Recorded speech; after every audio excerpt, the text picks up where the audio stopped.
Hi everyone, it's Chando here and welcome back to my channel. So guys, first of all, if you're new here, please note that in this channel, we do talk everything relating to mental health, healing, a little bit of spirituality as well, self-development, and literally anything that I really feel called to talk about.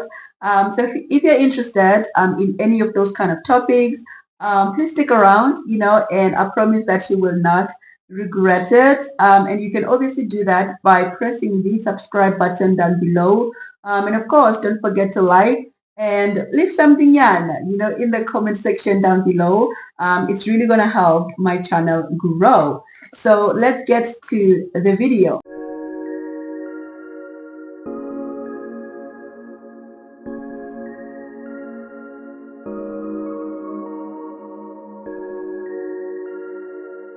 So, in my previous video, we did spoke about how triggers often point us towards what we still need to heal, right?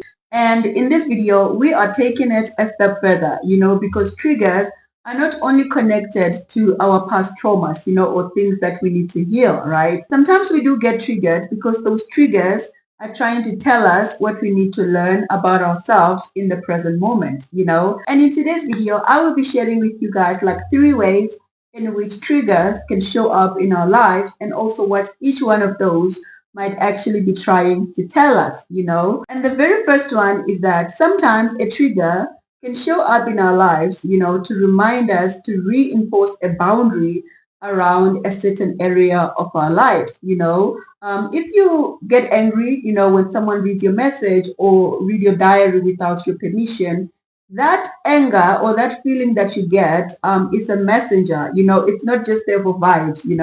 It's a messenger. It's there to remind you to reinforce a boundary around your privacy. If you feel drained, by saying yes to something that you genuinely don't want to do, that feeling that you get, it's also a messenger. It is there to remind you to reinforce a boundary around your time and your energy. Stop saying yes to things that you genuinely don't want to do.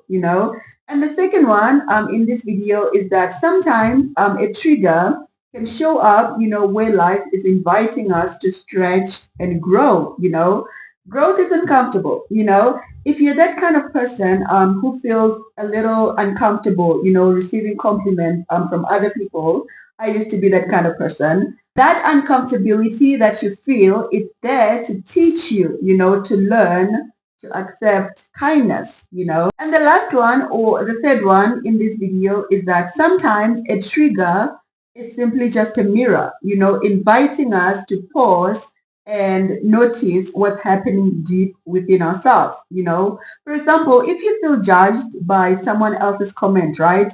It's totally possible that you are already judging yourself in that specific area of your life. And let me give you like a tangible example, right? Let's say maybe you are part of a conversation, and someone randomly mentioned something about fat people, for example. And this is just an example. Like if you're already feeling insecure about that specific area of your life, if you're already judging yourself, if you already think that you are fat, that comment itself is going to trigger shame deep within yourself, and you are going to start getting very defensive all of a sudden.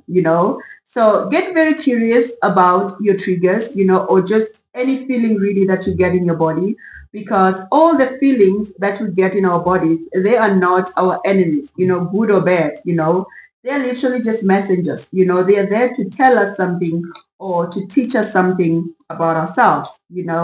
And that's my heart to yours today, guys. I cannot wait to see your heart in the comment section down below. And I will see you guys in my next video.